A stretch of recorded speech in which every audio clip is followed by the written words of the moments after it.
It's Friday, it's 12:15 and we're live in Westminster. This was a disgrace. This was a rigged trial by a conflicted judge who was corrupt. Donald Trump becomes the first former or serving president to be convicted of a crime. Andrew Neil joins us live from New York to digest what it all means. Also today, back on the campaign trail, but Keir Starmer is still facing accusations he's trying to oust left-wing candidates. This former Labour MP speaks to us exclusively about his suspension by the party following a complaint. What's happened is I've been a sacrificial lamb. It is one system if you are very at the top or in the clique, and it is another system if you're not. And we hear from the SNP as Scotland's First Minister campaigns in Glasgow. Joining us today, Conservative Cabinet Minister Mel Stride, Labour's Meg Hillier, political consultant and former Conservative advisor Joe Tanner, and Bloomberg's Alva Ray. This is Politics Live Election 2024.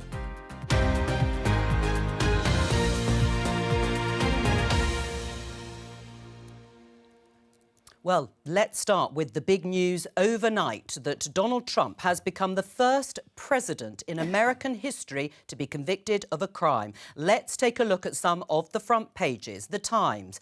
Trump found guilty in hush money trial. There are pictures of him in the New York court where he was tried and found guilty on all counts of falsifying business records. The Daily Telegraph.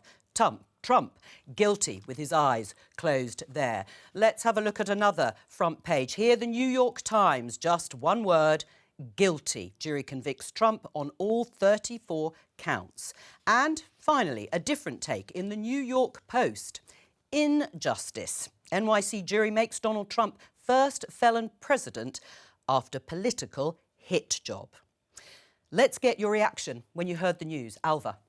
Absolutely extraordinary, isn't it? And guilty of all charges. I mean, my Bloomberg colleagues in the States have been covering this closely. I think now we just need to see what happens, what kind of sentence he gets, whether he will actually be sent to prison, and then I think it looks likely that he will appeal, so this will drag on a bit. What was your reaction last night? The first one came in and I was kind of like, oh my gosh, this is just going to derail everything, because you could sort of preempt what he was going to say. And this kind of, you know, I'm going to attack everybody else. It still isn't me, even though this jury has returned the verdict. So, and also some interest in, I'm sort of intrigued as to how it's going to play out here, because there's some big questions for the leaders that are going to be asked about how they're going to deal with a former president who then might be elected. You know, it's going to make for an interesting next few months. Oh, it certainly will. Meg, what did you think when you first saw the news? Well, I saw the news of all 34, and that was the first time I picked up the headline, and I was really shocked, because it's sort of it's quite a reeling thing, isn't it, that someone who was the leader of the free world, as they like to describe themselves, the president of the United States, has had this conviction.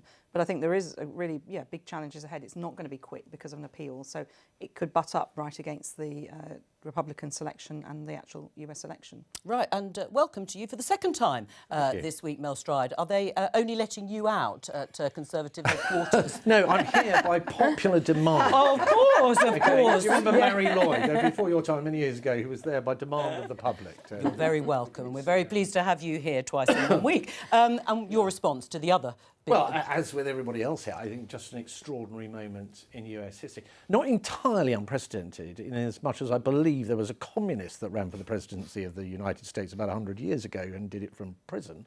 But other than that, I'm not going to say anything at all, because as a UK cabinet minister, we keep right out of US elections, and I don't want to say anything one way or another about that, other than it's the American people that will decide on the 5th of November. Well, let's go to New York and speak to someone very familiar to the programme and to me, and a veteran follower of US politics, Andrew Neil. Hello to you, Andrew. You're in the city that made Donald Trump and has now convicted him. I mean, we're in uncharted territory, aren't we? Yes, he is the first ever former president to be convicted of a crime. That hasn't happened before. It will, of course, be appealed, but the appeal will not be resolved this side of November. So, in other words, we go into the election with this hanging over. Mr. Biden and his people will say, do you want a convicted felon as your president? Doesn't this confirm our view that he's never fit to be in the White House in the first place. He's unfit for any public office, never mind the highest. Mr. Trump's people will say, I'm a political prisoner. I'm the victim of a political witch hunt. They couldn't beat me at the ballot box, so they fixed the courts, a Democratic judge, a Democratic jury, a Democratic district attorney to stop me from becoming president. Yes. And the verdict on that, the people on November the 5th will have to decide which version of events they choose before they vote. I mean, Andrew, a lot of people will want to know, will Donald Trump go to jail? Well, we don't know. That sentencing isn't until the 11th of July, which interestingly is 3 days before the Republican convention in Milwaukee, where Mr. Trump will be crowned official Republican presidential candidate for 2024.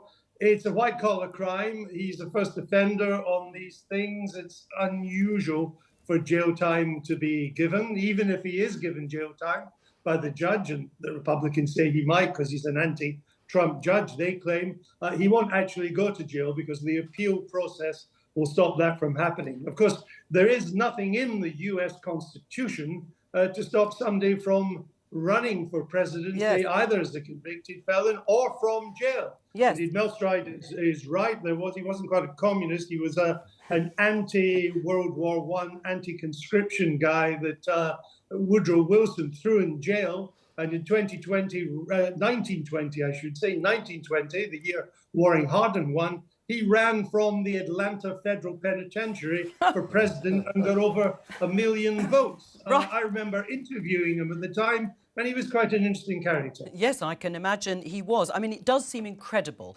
to many people that none of this would prevent him running, Donald Trump, for president. You outlined the sort of campaign pitches, if you like, but what will the impact be on voters in the United States who are not natural Trump supporters but might have been considering voting for him if he were running? Well, first of all, this has further divided an already highly polarized country. This has confirmed everything the Biden base didn't like and hated about Trump, and confirmed everything the Trump base thinks about the system being stacked against them. Mr. Biden and Mr. Trump have a visceral hatred of each other. I think it will fire up Mr. Trump more because the Biden campaign, I speak to a lot of people in the Democratic National Committee, the Biden campaign is kind of tottering at the moment. It's not going too well. He is visibly aging in front of us, whereas Trump will probably get a new lease of life.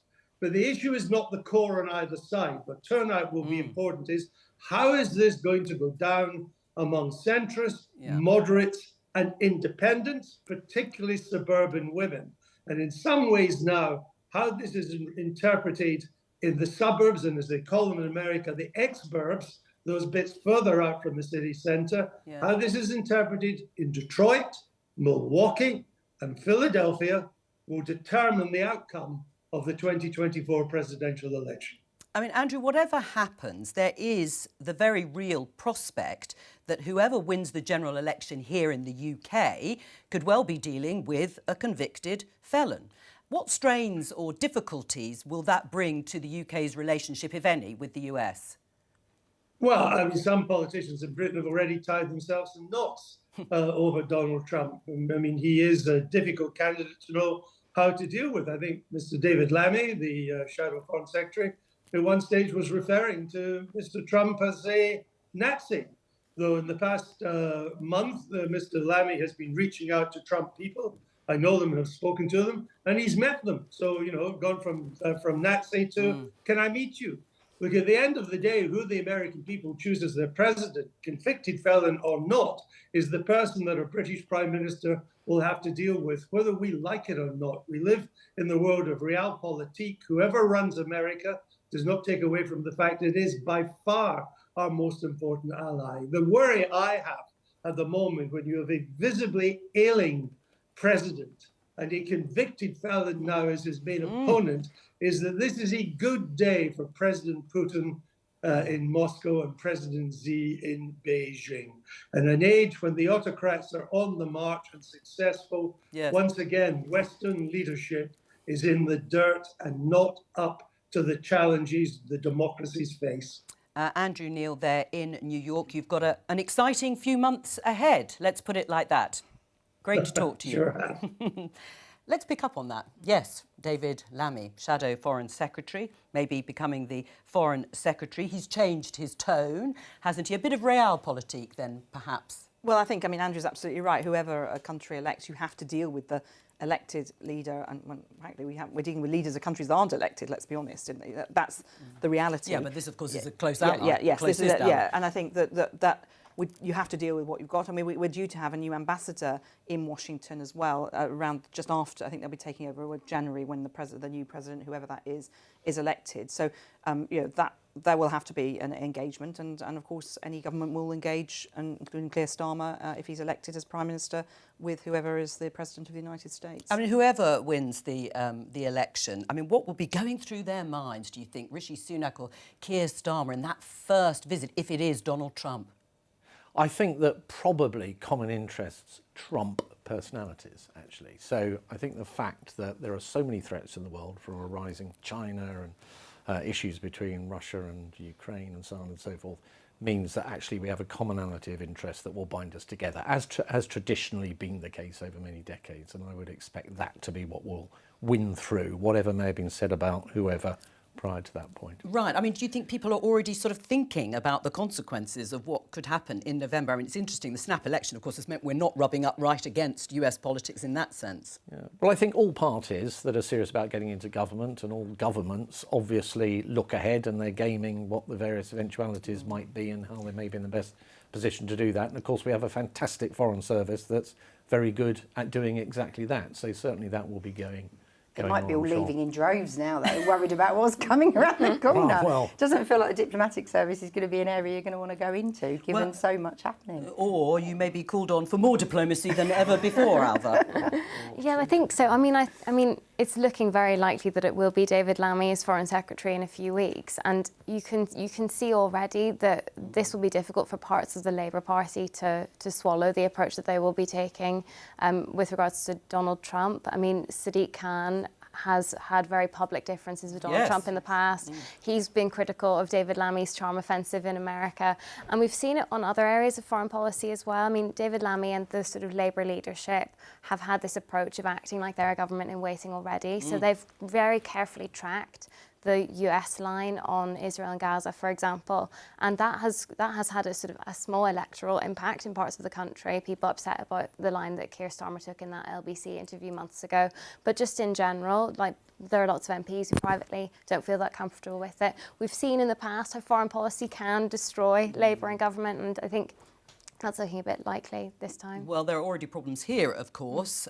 Dispute between Keir Starmer and Angela Rayner, the man who would like to be Prime Minister. The Labour leader is campaigning with his deputy. They are taking different positions on the future. You can see here Keir Starmer with Anas Sarwar, Labour's leader in Scotland. They're campaigning there this morning. They're taking different positions, Angela Rayner standing up there and Keir Starmer, over the future of veteran Labour politician Diane Abbott. Now, she was readmitted to the party after a long suspension for comments that she made about Jewish, Irish and traveller people not experiencing racism all of their lives. Keir Starmer has said she hasn't been barred from standing as a Labour candidate in the seat she's represented for a very long time. Diane Abbott says she has. Angela Rayner intervened yesterday to say that she should be allowed to stand. Alva, either way, how is this row looking to the public in terms of the way it has been handled and the impact on the election campaign? So I think that most people within Labour would say that they don't think that this will change the polls, actually, even the people who are very upset about it, although it does seem that there's been a little bit of reporting today that it actually could be filtering through, because Diane Abbott is one of the most well-known politicians in the country. That's what a lot of Labour she politicians... just does, you know, she's been in politics for decades. People do actually know her. So I think it is cutting through maybe a bit more than Labour politicians were expecting. But I actually think a factor that hasn't really been sort of taken into consideration as much is is just the way this is filtering through to Labour members and activists. I think that, you know, it's not just people on the left of the party who feel like she hasn't been treated very fairly. And of course, Labour, even though they're miles ahead in the polls, they do need their volunteers to get out and knock doors. Like, that's the engine that will drive the campaign. And I think, you know, someone said to me yesterday that the people around Keir Starmer have forgotten that a Labour member is not necessarily particularly factional. They're a nice retired geography teacher who just cares about fairness. And if you alienate them and they feel like that Diane Abbott has been treated unfairly, they just won't turn out to campaign. We've already heard a bit of that in WhatsApp groups, members around the country. Right. MPs and candidates are worried that they're not going to have their activist teams coming out. I mean, Meg Healy, you're neighbouring, have been the MP for the neighbouring constituency. You probably know Diane extremely well. Should she be allowed to stand as a Labour candidate in this election? I mean, clearly she was let back into the Parliamentary Labour Party. She's been reselected by her members. And so normally there's just a rubber stamping at this point that would have happened much earlier. I think hopefully mine's gone through, where they rubber stamp our certificates of, I don't know what the exact word, I'll leave that to the NEC. It's a sort of process that has to be gone through. You obviously have to have processes in parties to make sure you're vetting candidates. That's the process. But should she she's now, because she was readmitted, she was the sitting Labour MP at the point the election was called. So it should be her call, because she was also gone through a process of reselection as well, just to reinforce that. And I think this is really unfortunate, the way this has been handled. But I could be clear, just it's a bit processy, but she can't just be barred by someone saying it to a newspaper, and she would have to have been informed and had a discussion. So she hasn't been barred, and I hope she's not, and I hope then she's given the dignity and opportunity to make her own choice. I mean, I've worked with her for, well, we were just discussing, it's over 24 years, about 24 years now since I was first elected to the London Assembly.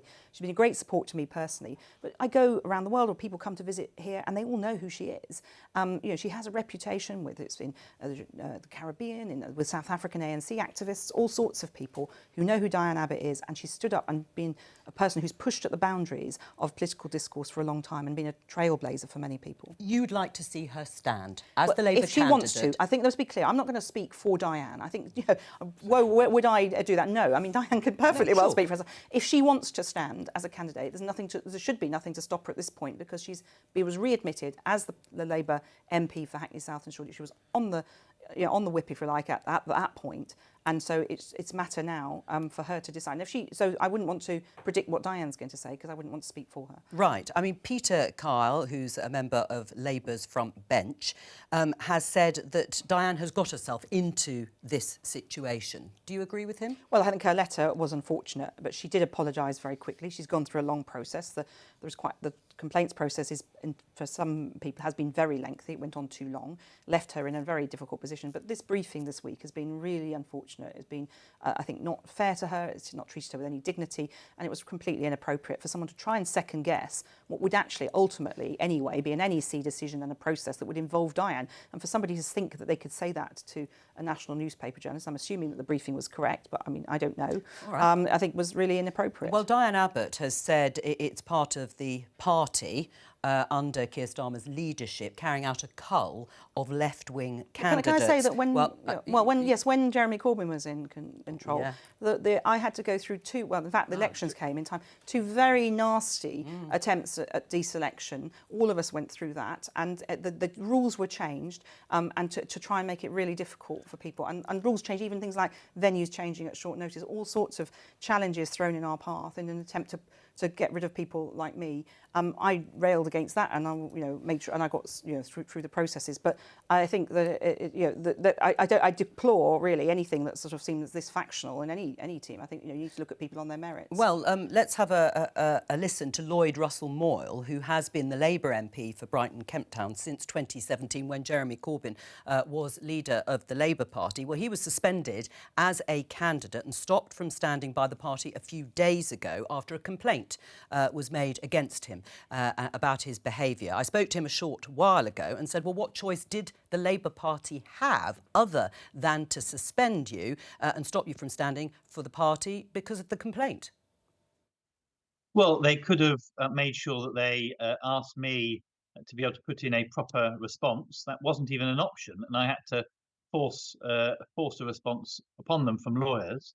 They could have seen and checked the validity of the complainant, and could have allowed me to stand and then investigate me afterwards, like they will do with many complaints. There's no accusation that I'm a current danger to anyone. a current danger to the campaign. These are historic issues around behaviour. So you're saying that if you were a more important figure to the party leadership, they could have dealt with the complaint while still allowing you to stand as a candidate? Well, of course, the rules state that there is a process. But we all know that the Labour Party would not have dealt with these complaints in this way if it was Keir or if it was a senior shadow cabinet member. It would have brought down the Labour Party, and they would have never have done that. So what's happened is I've been a sacrificial lamb because of that. Now, I want the best for the Labour Party. I want the Labour Party to form government, and I wanted to be part of that on youth policy, on housing policy, on the issues that I've been working on, and I've got cross-party and in-party consensus on. And I think what has happened is a great shame. But what has exacerbated it is not then looking to find a local candidate that we know that we can transfer over to and work with, which has also added salt to the wounds. So I think it's a great shame, the process. And I do think it raises wider questions about how the Labour Party operates. It is one system if you are very at the top or in the clique, and it is another system if you're not. And now that's not the fault of individuals, that's the fault of the system. It's the fault of the system that we allow NEC members to suddenly be parachuted into positions at the last moment when they're the judge and jury. And we mustn't allow that kind of potential for cronyism to happen. And so what we need is a proper process that understands the politics of it, because you can't have an independent process that doesn't understand the politics. Meanwhile, a very close ally of Keir Starmer, Chris Ward, has been selected for the seat you were hoping to represent. Diane Abbott has described left-wing candidates being blocked and allies of Starmer being parachuted in as a cull. Is she right? I think it would be better if the party made sure that when they are replacing MPs at the last minute, they replace them with MPs that are similar in terms of ideological belief or from local roots. And I think that then those accusations wouldn't be able to be made. Unfortunately, they're not doing that. So is there a cull of left-wing candidates like you? Well, quite clearly, the timing for me is highly suspicious. The reappointment of the person who's replacing me is highly suspicious. And it does mean that those are accusations that anyone would end up making. Should Diane Abbott be allowed to stand as a Labour candidate in this election? I always agree with Angela Rayner. I think she should. Meg, what's your response listening to that? Well, I really feel for Lloyd, and I think one of the challenges of the complaints processes that now are swirling around all our parties, actually, and in Parliament, is that last-minute accusations can be made. And this is something that a lot of MPs worried. Now, I think, as Lloyd said there, if, you know, there are these needs. He's not saying it didn't need to be looked at. But he is saying one rule for those in the clique at the top, shadow cabinet, and another for him. And he's viewed as a left-winger. What happened in Redbridge at the point of a selection there? Jazz Atwell had now the candidate actually for that first one of the Ilford seats. An allegation was made about him, so he was taken off the panel for the party selection at that point. So we've seen this sort of thing happen before, and I think that where Lloyd makes a really sensible point is, and I've said this elsewhere, that when you have a new process like this, you need to look at it and review it and make sure that it's working and is fit for purpose. Now, that doesn't help Lloyd, but it does mean that I think we need to make sure that it is fair and seen to be fair and people trust it. But does it look like a conspiracy? I will come to you, Mel, in just a moment. Does it look like a conspiracy? I mean, Meg is right that when Jeremy Corbyn was leader, there were attempts, they weren't successful, I don't think, there were attempts to deselect candidates on the other wing of the party. Yes, definitely. I mean, this is a sort of hallowed Labour tradition, but I think it is the case that Starmer has gone further than Corbyn did, even though that did happen under Corbyn. I think the only thing is that the Tories do also plan to do this in the coming days. So I think we could see some people working in number 10. Well, they're desperately scrabbling around for candidates, aren't they? I mean, but how does it look to the public? How does it look to you, Joe? Is this a party that is focusing on discipline? They've set a very high bar. It's a changed Labour Party. That's what Keir Starmer wants to project, and they want their candidates to be of the highest standards. But I think that's the challenge. So Lloyd's obviously got a particular situation, but to sort of complain about the process just because you're then subject to it is sort of is you know, it's a bit like Trump. It's kind of, you know, complaining about it after the event. The reality is the Labour Party are saying that they want whistleblowers and in public life. They want in public services, they're saying they want people to be able to speak up. So actually, if someone did have a genuine concern about a potential candidate, they should have the right to report it. We don't know enough about the allegations to know what, you know, the merit of them.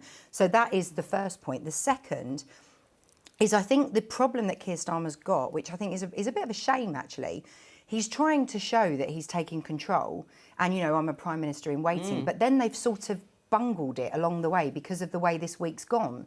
So then they've had a situation where you've got, you know, we've sort of done something, was there a deal, wasn't there a deal, and sort of restoring the whip, but then suddenly Diane is or isn't, you know, this sort of, I suppose, split at the top of the party, but then also this NEC thing that's still happening a few days away. So they've sort of caused a bit of misery for themselves. And I think for Keir, some people out there will actually say, no, it's right, it's good he's taking control. We want to see someone who will take action. We've had a Prime Minister that it's been perceived, and previous Prime Ministers who haven't taken action about candidates where there have been issues and where there's been a lack of discipline or things have been done wrong. So I think it's a real unfortunate situation because Keir could have looked very much in control, very much in charge, and instead I think it's sort of a bit of a wound for him, which is a shame. I think that this leak to the Times was very deeply unfortunate, but I do agree that you need a process. We've had some pretty bad MPs elected and gone to prison and things. Does it really matter, Mel? Because there's yet another person, someone who was standing as a Conservative candidate up until about 24 hours ago, Mark Logan, who has said he's no longer going to stand as a Conservative candidate. Hang on, he is going to back Labour. In fact, he's embracing the feeling of 1997 when Tony Blair was swept on a landslide. Just before I come to you, let's have a listen to what he had to say. The time has come to bring back optimism into British public life and within my constituents in Bolton North East. And I think for too long there's been a kind of sense of negativity, there's been a sense of decline. And over a long period of time, I've just felt that when I look back to my teenage years in 1997, whenever Labour came to the fore at that time, and we obviously heard the song Things Can Only Get Better, I feel that we're at that point again in British politics and British history. And that's why that I've decided that I'll be going for Labour at this next election on the 4th of July. Mel? So, look, it's always sad when a colleague moves as Mark has done. But actually, if you look at the letter that he published at the time he took his decision to make this move, there was not a single Labour policy or aspiration or anything specific in that rather lengthy letter. Yes, it does, because it goes to the heart of what this general election campaign is all about. So we've come through a really tough time as a country through COVID and recovering from that, high inflation being imported from a war overseas and so on. And we're coming out the other side. We're seeing the highest level of growth in the last quarter of the G7. Well, it hasn't inflation convinced having him, come has down. It hasn't convinced him, and it hasn't convinced Dan Poulter, the choice is very Natalie simple. Elphick. They crossed the floor of the House to go to the Conservatives, and Lucy Allen, who's standing down, wants reform. Either we have a very clear plan that continues to make the progress and gives security going forward, or we have no plan with Keir Starmer. And can I just, on Diane Abbott, because I was very patient listening to the conversation earlier, let me just make a point. I think what we're overlooking here is what it actually says more about is Keir Starmer and less about is Diane Abbott. And what I mean by that is that I think Keir Starmer is somebody who supports people when it suits him and it's useful and then drops them when it doesn't. You can go back to Jeremy Corbyn. He supported him twice to be our Prime Minister with all his very strong left-wing views. He at the time was supporting Diane Abbott to be our Home Secretary. When he ran for leadership, he wanted to support students with abolition of tuition fees, which you turned on, and now it doesn't suit him. Or in fact, he's not quite sure because he's now being pushed and shoved by Angela Rayner as to where he is on... There's plenty of Conservatives over the last 5 Prime Ministers who have served with people that they didn't necessarily back for the leadership of the Conservative Party and the Prime Minister.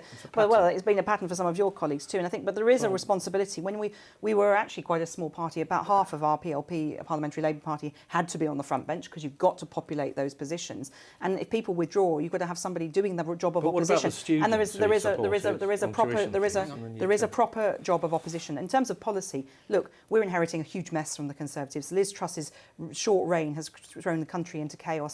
And all of that means that whatever we would have wanted to do 4 or 5 years ago, we are having to trim according to the cloth that we're going to have available if we win the election. And do you think there are going to be more people deciding that they're going to back Labour rather than the Conservatives? I mean, we have had this string of defections, and actually I was mentioning Lucy Allen, who is standing down and is promoting reform and was suspended as a result. I mean, Does it look like they're leaving a sinking ship? Is that the impression that you're left with, Jo? Well, I think that was the accusation from quite a lot of MPs that decided to stand down and not even fight the election. When you saw how many were leaving politics altogether, it was clear that there was a sort of sense of what's coming next. Have I got the appetite for it? And there were people that thought perhaps they were just going to go and try and get other jobs before there was a mass exodus, if the polls are to be believed. So I think there is still time for more to switch. I think there are MPs that are unhappy. Many are still very unhappy about just even the way the election's been called, and sort of the way that some of their colleagues have left politics, not having that sort of moment to say goodbye properly, to finish tying up loose ends. There's always that fractious sort of period, and I think that hasn't helped for sort of unity. And I'm sure quite a lot of activists are just quite worn out after just having done the local elections and are not relishing the fact that they've had to go back into another election campaign. They're probably all quite worn out. I think what's interesting is that Mark Logan, like Natalie Elphicke, doesn't really stand to gain from this defection on the face of it, because he isn't planning to stand again in Bolton North East. I think it's worth throwing into the mix there that Labour does need to appoint a lot of Lords to get its legislation through in the next government. I think it might be worth... I have no prior knowledge on that, but I know that Sue Gray is looking at who will be getting peerages. They'll need to appoint hundreds, probably. And public appointments. And there's chairs of things that will need to be appointed as well. I think that that's an interesting thing. I mean, one thing to sort of finish off, because there was a YouGov poll done in the Times on some of the policies that been announced by the Conservatives and Rishi Sunak, including national service, including what we call the pensioner triple lock, and actually there seems to be significant support for them. Yeah. But it's not moving the dial nationally. They seem to sort of like some of the policies that you come out with, but they don't like you. Not you, personally. But, I'm coming on regularly because people do like me. Oh, I see, that's it, yeah. Look, we are undoubtedly behind in the polls. Yes. The poll that matters, of course, is the general election. There is 4 weeks still to go. There are a lot of undecided voters out there. And what we know is that we are putting, as you say, popular and bold and clear policies forward. Well, I'm not saying it, but that's what the polling seems to suggest. Saying, yes. Whereas Labour, we just don't know. Well, I mean, look, Well, you're talking about going back to the 1950s, all of these policies, I mean, sort of national service and so on. That's not a vision for a modern Britain. Whereas when you see our manifesto, you'll see a bit more. It's very popular in Sweden. 80% of those that go through it. Well, I'm not sure that our cyber issues in the army are going to be solved by 18-year-olds being recruited for a year. And if that's your plan, it'll I'm really help set worried them about up for a better life and learning lots of things. Well, rather a lot of your backbenchers are very against it and certainly not going to be campaigning for it. All right, well, we're going to catch up with the campaign in Scotland, and particularly the campaign from the SNP. You'll remember, of course, John Swinney, the SNP First Minister in Scotland. Well, he's only been in the job a short while, a few weeks, and now been thrust into an election campaign, and he's been campaigning on the issue of the economy. But let's talk to Drew Hendry, SNP MP, and actually, no longer MP, of course. Drew, we have given everyone the opportunity when they first appear to give a 30-second pitch for your party. And Richard Thompson was on last week, and I forgot. So, Drew, it's over to you to do the 30-second pitch for the SNP. Well, I think that the SNP want to stand up for values in Scotland. We want to eliminate child poverty. We already have the Scottish Child Payment, which has lifted 100,000 children out of poverty. We want to see real movement on the just transition, one that protects jobs and makes sure that we can tackle climate change and keep the good work we've got on that going. And of course, we want to make sure that we grow the economy in Scotland and continue to do the good work in terms of having the highest growth per person in the UK. All right. So all of those things are things that we want to continue to do. Oh, well done to you. You almost stopped in time for the 30 seconds. I'm sure you've given a warm welcome to Keir Starmer too, the Labour leader, because he's been campaigning in Scotland and talking about his plan for a publicly owned energy company, Great British Energy, launching with a headquarters in Scotland. He says it'll bring a huge number of skilled jobs to Scotland and drive the transition to clean energy. What's not to like, Drew? Well, first of all, I don't think it's clear what it is, because he's been on the BBC this morning, unlike Anas Sarwar, who said this was going to be an energy generating company, saying that it's not, in fact, an energy company. It's an investment vehicle, and that investment vehicle will be targeting private investment. So it sounds a bit like something that's been tried before. You remember the Green Energy Bank, which was sold off to private interests. So, you know, maybe he's trying a bit of recycling here, but it doesn't sound like what he's been putting forward as an energy company. Well, let's see if Meg Hillier knows. Do you want to illuminate? Well, I mean, yeah, I mean, it's going to. I think the aim is that it will. I mean, may well be doing some private investment. But look, I agree with him on the Green Investment Bank. That was axed, and the government actually introduced an infrastructure bank kind of instead. So we've been through that before. So Labour will want to see the production of this in you know, owned partly by the people. Look, I'm a Labour co-op MP. I'd like to see some of this as cooperatively owned by those who can benefit from it. I've seen some great green co-ops around the country. It's kind of, I mean, I'm trying to explain in very short order. It's difficult to go into all the detail, but that, you know, there is an ambition to do that. But look, I know that there's an awful lot of private money willing and keen to invest in green energy. We need to make sure we get this off the ground to get people off the hook of being reliant on the high cost of energy provided, as we've seen with the war in Ukraine, you know, from elsewhere. So it's making us self-reliant and therefore reducing bills. Well, and they're the really two key messages about this. And, you know, it'll take a while to ramp up to that, but when it does, that will be a huge benefit to the British public. Drew?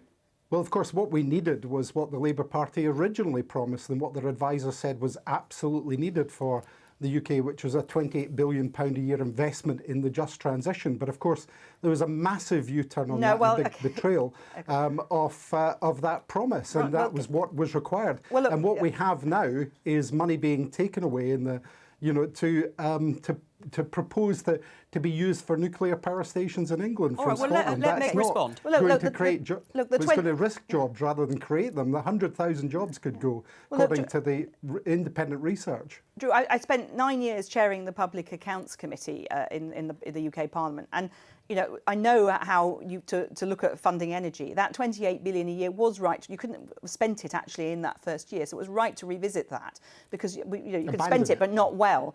You need a plan for what you want to get out of it, and then match the money to it. And it's quite right that Rachel Reeves is saying we need to trim what we spend according to what's available, and so making sure that we get the outcomes. And we make sure that the money follows to deliver those outcomes. But just setting up an arbitrary figure was something that, you know, ambition at the time. But when you actually start looking at the books, you realise that it's a better way of doing that. And so I was really actually quite pleased when we dropped that, because I think it was much more realistic and honest. And this government has promised lots on green energy and not delivered at all. Drew, can I just interject here? I'm going to show our viewers this headline in The Guardian. It's from 2017. Nicola Sturgeon, former First Minister, proposes cheap state-owned energy for Scotland. Well, isn't that what you were offering then? Why are you disagreeing with it now? Well, of course, you know, we have looked at that and it was seen to be not possible to take forward at the time. So, you know, the fact that the Labour Party are proposing something very similar just now, you know, in fact, not very similar, because they're not proposing to do any energy generation. Well, hang on, is it similar? Is it similar or isn't it similar? Well, clearly it's not, because Sir Keir Starmer has said this morning that it's an investment vehicle and not an energy producing you know, entity at all. And what we have here is quite simply just another being wedded to austerity like the Tories from the Labour Party, a failure to invest that we're going to see. They already know, the Institute for Fiscal Studies have pointed out in unprotected public services that there is at least a £19 billion black hole that they've said there's a conspiracy of silence over filling, which is going to affect public services. So they're going to continue with austerity. They're not going to invest in the just transition. They're going to keep things like the two-child cap. All right, well, let Meg respond, because if you made the accusation that Labour are going to continue austerity, as you characterise it, Meg, they're following the fiscal rules. Is that what you're doing? Money doesn't grow. The same fiscal rules. But Drew, money doesn't grow on trees. I mean, Rachel Reeves has a clear plan to grow the economy and make sure that we get income in that way. But look, we can't promise what we can't deliver. I'm very clear. I've spent nearly over a decade on the Public Accounts Committee looking at failures of government delivery. So it's really important that we have plans in place to make sure that what we promise the electorate is deliverable. We can all promise the earth, but we need to make sure we're actually delivering. And the British public are not fools. They know a cheap political promise when they see it, and we're trying to avoid that and make sure that we're promising what is actually deliverable. And it doesn't really matter who owns the energy, particularly. I mean, we can go into all of that, but the point is it's owned by the public, or the public will have a say in it and own the companies that are responsible for it, even if they're not the ones that are actually doing the generation, because we might be bringing in all sorts of bits of the system that might want to be part of Great British Energy. There's lots of potential for this. We'll start with the early days and see where it goes. Well, Mel Stride, do you like the idea of GB Energy? No, I don't. And one Why of the things not? I don't like is that you can't promise things that you can't deliver, Meg. That's the whole point. So what we know is that Labour have come forward with £38.5 billion of unfunded net spending. Well, you've come up with 71 billion. No, well, I'll deal with that in a second if you'd like. But there is a difference between these apparent black holes, and the difference is that the Treasury, the official Treasury figures have underpinned this figure of £38.5 billion. Now, what Labour have done is they've ruled out increases in some of the big taxes, like my question income was tax about and so on. GB Energy. Why don't you like it? Because it adds to this £38.5 billion They of say it's going to unfunded reduce bills. promises. Well, it may or may not. I doubt it very much. You think it might? But I said it may or may not. green But energy is my point is, Joe, Yes. that you've got £38.5 billion of unfunded tax cuts. You've got a Labour Party that's been pushed into a position where it's ruled out raising the 4 largest tax raises in the UK tax system. The question now is, what are they going to be taxing in order to pay for that? Because otherwise the sums don't add up. Yes, I mean, I don't want to hang on. I don't want to press the point about you saying yes, you can only promise what you can deliver. Yeah. You promised to stop the boats. You promised to bring down levels of net migration. You promised to reduce taxes. Yes, you've made these cuts to national insurance, but I thought generally, we were talking about GB no, Energy but you just made yes. Well, that was my initial question. But you went on to the broader economy in terms of what is promised, and actually you've mentioned tax rises or spending cuts, which is what the Institute for Fiscal Studies said. Drew Hendry, I'm interested. This emergency budget that the First Minister is suggesting, he wants an emergency budget within days, I think, of the election result. Keir Starmer, Rishi Sunak. So why? Why an emergency budget then? Well, because we can't go on with the austerity that we've had for the past 14 years. It's ground things down for people. It's caused untold misery and difficulty with household budgets, and the Labour Party are proposing almost exactly the same, following the same fiscal rules. You would like to see tax rises, an emergency budget with tax rises we would like to see an emergency budget that looks to invest in public services so that you can grow the economy in the way that needs to be done. Look, it's madness to continue with austerity and continue to think that you can get a different result by imposing austerity, whether it's Tory-led austerity or Labour austerity. It's just madness to continue with that. The UK needs increased productivity. It needs proper growth, and you cannot do that without investment. And that's the problem with both of their plans. They're not looking. I'll come back. To We've help only got people. we've only got a few minutes left. You're shaking your head, Joe. Well, I think the point is the investment point is exactly what Labour are proposing. They're saying, and there have been reports written about how the system puts off investment, and actually what they're saying is we're actually going to take a punt. We're going to take a punt on different types of energy. We're going to back it. We're going to see if it will work. It's risky, but it's bold. So at least they're trying to do something. But the idea of an emergency budget, I mean, great idea. But at least, if you move into a house, you don't arrange for the builders or the electricians to turn up on day one to go and fix stuff. You don't even know what's there. Give them a chance to get in and find out what's going on. Right. But you need to be realistic. It would be a stupid, stupid, pointless budget that wouldn't deliver anything if you're doing it that early. You've got to give people time to get into the figures and work out what the plans are. Can I be clear? Rachel Reeves isn't about gimmick budgets. She wants to do a proper budget, and then you've got to have a spending review, which is where the real impact of what money will be spent in every sector will come through. And she's not reckless. She's a responsible Shadow Chancellor. Hopefully will be the Chancellor of the Exchequer. And in doing it fast doesn't necessarily mean it's very good. Hang on, don't. I just want to get Alvin before the end of the programme. The idea of an emergency budget might remind people of Liz Truss and Kwasi Kwarteng when they had their emergency mini budget that wasn't looked over by the Office for Budget Responsibility and so on. Hang on, Drew. I'm just going to get Alvin and then I'll come back to you. I mean, we saw how badly that went. I mean, from reporting on that after the time, I think working in secret on budgets over the summer is a bad idea. It doesn't really work. But Drew's actually completely right on the substantive issue that there is a conspiracy of silence between the two parties on this. Whoever wins the next election will have to put up taxes, and no one's really being honest about it. Drew, you've got 10 seconds to count us out the programme. Well, look, we've got to find out the impact on public services from that £19 billion black hole has to be addressed. Otherwise, people are going to suffer more. That's why we need an emergency budget. Drew Hendry, thank you very much. And thank you to all of my guests. Have a great afternoon. Bye.